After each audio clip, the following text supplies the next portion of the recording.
आपके माध्यम से सिर्फ उसी सत्ता प्रतिष्ठान को ये कहना चाहता हूं कि डर और खौफ की राजनीति हार आपकी ही होगी। कौन से राम मर्यादा पुरुषोत्तम की प्राण प्रतिष्ठा कर रहे हो? कभी पढ़ा भी है कि राम का चरित्र क्या था? फिर आपको शर्म आएगी, आप खुद प्राण प्रतिष्ठा समारोह में नहीं जाओ। संकल्पना क्या है? राम राज्य में ये नहीं हुआ करता। बात करते हो राम राज्य, और दूसरी तरफ कभी हेमंत सोरेन को उठा लो, तेजस्वी यादव को उठा लो, केजरीवाल साहब को उठा लो, भगवंत मान को उठा लो, अभिषेक बनर्जी को उठा लो, तमाम दलों के जो लोग बोले उनको उठा लो। उठा लो क्यों? 4 महीने निकल जाने दो, चुनाव हो जाने दो।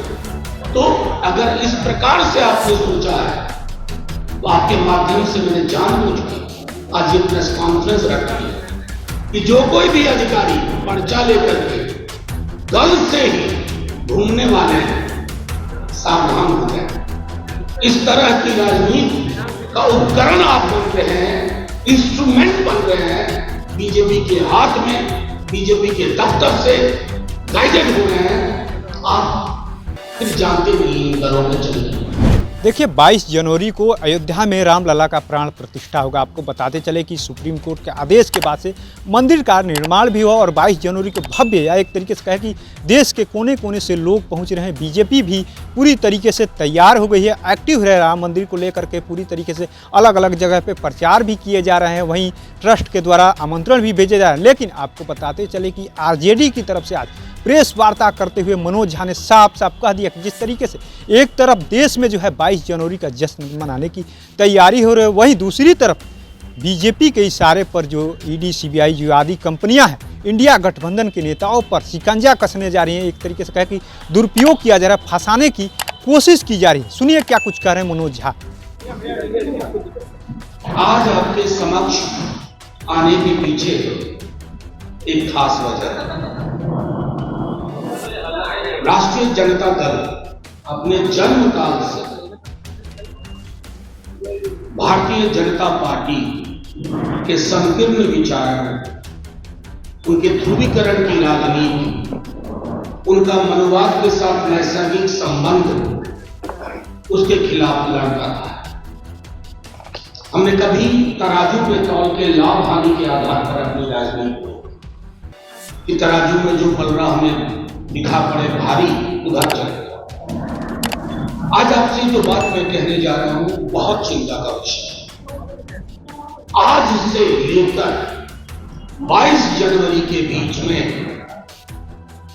और मैं पुख्ता जानकारी के आधार पर कह रहा हूं, आप इनकम टैक्स, सीबीआई, ईडी की अति सक्रियता देते हैं। एक एजेंसी दूसरे एजेंसी को फाइल देगी, वो पॉलिटिकल फाइल है जो बीजेपी के दफ्तर से आई है। इनकम टैक्स खोजने की कोशिश करेगी, कहीं छोटा सा भी वो ईडी को देगी, ईडीआई सीबीआई के बीच में बंटवारा होगा। ये भारतीय जनता पार्टी का, अमित शाह जी का, मोदी जी का चाल, चरित्र और चेहरा है। 22 जनवरी में इसलिए कह रहा हूं, 22 जनवरी को प्राण प्रतिष्ठा अयोध्या, लेकिन उससे पूर्व देश के अलग अलग राज्यों में ये तीनों एजेंसीज को काम पकड़ा चुके हैं। ये पॉलिटिकली नहीं लड़ना चाहते, ये पॉलिटिकली नहीं लड़ सकते, ये पॉलिटिकली लड़ने में नाकामयाब रहे, असफल रहे। बिहार 2015 एक बहुत बड़ा उदाहरण है। मैं सिर्फ आपके माध्यम से ये कहता हूं, हमें पुख्ता जानकारी है कि बिहार, झारखंड, बंगाल, तमिलनाडु, महाराष्ट्र, दिल्ली, पंजाब और अन्य राज्य निशाने पे कौन होंगे? तेजस्वी यादव। निशाने पे कौन होंगे? वहां बंगाल में ममता बनर्जी, अभिषेक। निशाने पे कौन होंगे? अरविंद केजरीवाल। निशाने पे कौन होंगे? इन सारे राज्यों में जो भी बीजेपी का विरोध कर रहे हैं वो निशाने पे होंगे।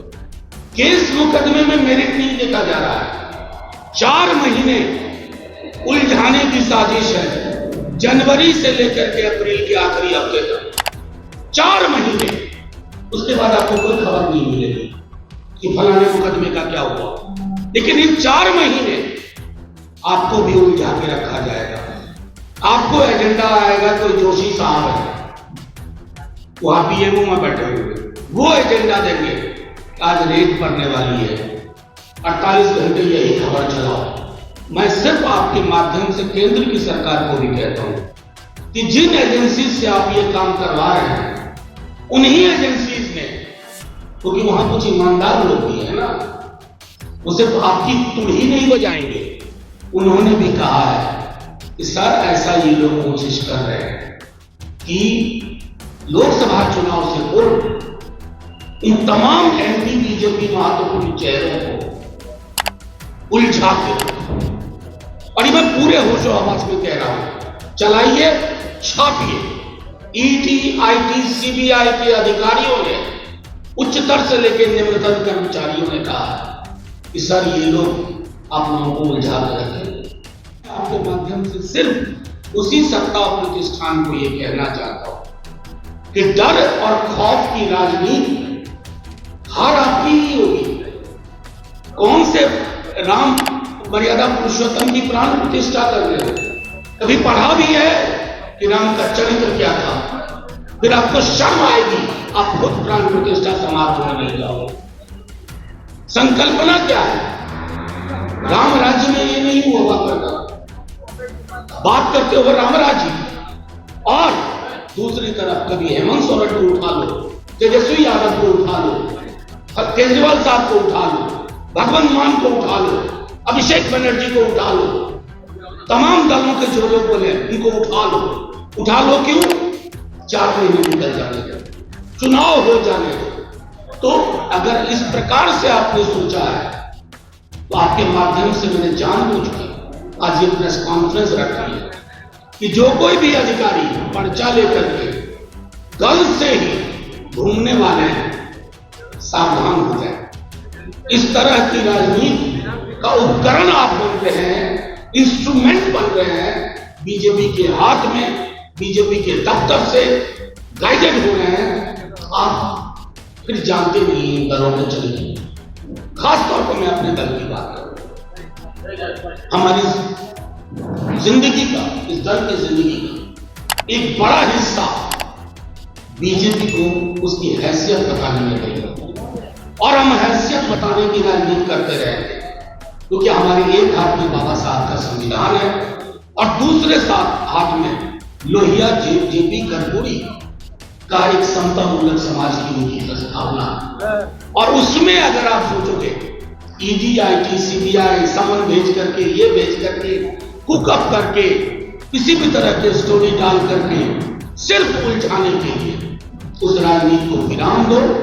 इसे प्रेस कॉन्फ्रेंस के माध्यम से एक चेतावनी भी समझी जाए, कोई दिक्कत नहीं है। अब आप सवाल चाहेंगे। तो आपने सुना किस तरीके से आरजेडी के नेता है राज्यसभा सांसद मनोज झा ने प्रेस वार्ता करके यह शंका जाहिर की है कि कहीं ना कहीं 22 जनवरी से पहले तमाम जो विपक्ष के नेता है, तेजस्वी यादव हो गए, हेमंत सोरेन हो गए, या बंगाल की बात करें ममता, तमाम नेताओं का, केजरीवाल की बात करते उन्होंने कह दिया कि जिस तरीके से एक तरफ जो 22 जनवरी को चर्चा हो रही है, मंदिर निर्माण प्राण प्रतिष्ठा की हो रही है, रामलला के विराजमान की बातें हो रही है, वहीं दूसरी तरफ जो उन्होंने आशंका जाहिर किया है कि 22 जनवरी से पहले यानी ईडी, सीबीआई और तमाम एजेंसियों का बीजेपी दुरुपयोग करके यानी विपक्ष के नेताओं को फंसाने की कोशिश करेगी। तो ऐसे तमाम अपडेट से जुड़े रहने के लिए इनसाइडर लाइव देखते रहें। वीडियो देखने के लिए लाइक करें, सब्सक्राइब करें, साथ ही बेल आइकन दबाना न भूलें।